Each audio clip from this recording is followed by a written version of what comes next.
La corne des pâtures, c'est une guinguette au bord de l'eau. Cela n'a rien d'original. Ce qui est original ici, c'est que l'association qui a monté ce lieu il y a 6 ans a souhaité dès le début en faire un site éco-responsable.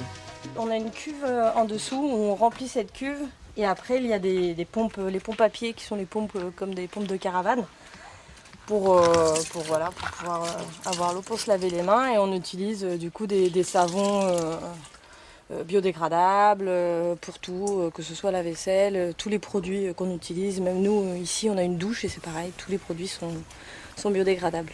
On prend l'eau ici de la Loire qui arrive là, qui est filtrée, qui passe dans les 3 filtres, comme j'expliquais tout à l'heure, avec plusieurs microns et filtres à charbon. Là, elle ressort du coup déjà beaucoup plus claire et sans odeur, et ainsi de suite. Et elle arrive dans cette cuve-là. Nous, de cette cuve-là, après, en bas, elle repart par ce tuyau ici, par une pompe surpresseur qui va redistribuer aux 2 bus, du coup le bus cuisine et le bus bar. Bon, ici, il y a de l'eau minérale. Elle sert à préparer les bons petits plats servis à la guinguette. Les ingrédients, bio si possible, proviennent de circuits courts. On a les fruits et les légumes qui viennent du maraîcher à Baule bio.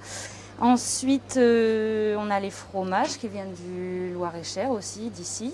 On travaille vraiment avec des producteurs locaux qui aussi, en parallèle, eux, peuvent venir le lundi pour notre marché à 17h. C'est une très très bonne expérience. Mais le clou du dispositif de cette guinguette éco-responsable, c'est cette autonomie acquise grâce à des panneaux photovoltaïques.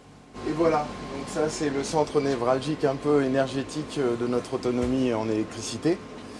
Ça a été notre première préoccupation et réflexion dès la première année parce que ici on n'a pas l'électricité, elle n'arrive pas. Donc on a opté pour cette solution-là qui a 2 gros avantages. Un, c'est le côté hybride de l'installation. Donc ça veut dire que pour charger les batteries qui sont là, le parc batterie, on peut y amener n'importe quelle source. Donc nous on a choisi les panneaux solaires. Astucieux, le dispositif flexible a permis de rajouter 14 panneaux supplémentaires. On était aussi loin d'imaginer à quel point allait marcher la corne des pâtures. Donc du coup, en 6 ans, tout a évolué, a fallu racheter des frigos, notre consommation a un peu augmenté, donc voilà, il faut s'adapter. Et tout ce système a permis ça. On en est très très très content. Nous aussi, on est très contents de pouvoir s'extirper un peu de l'éco-anxiété ambiante ici à la Corne des Pâtures, exemplaire à bien des égards en matière de développement durable.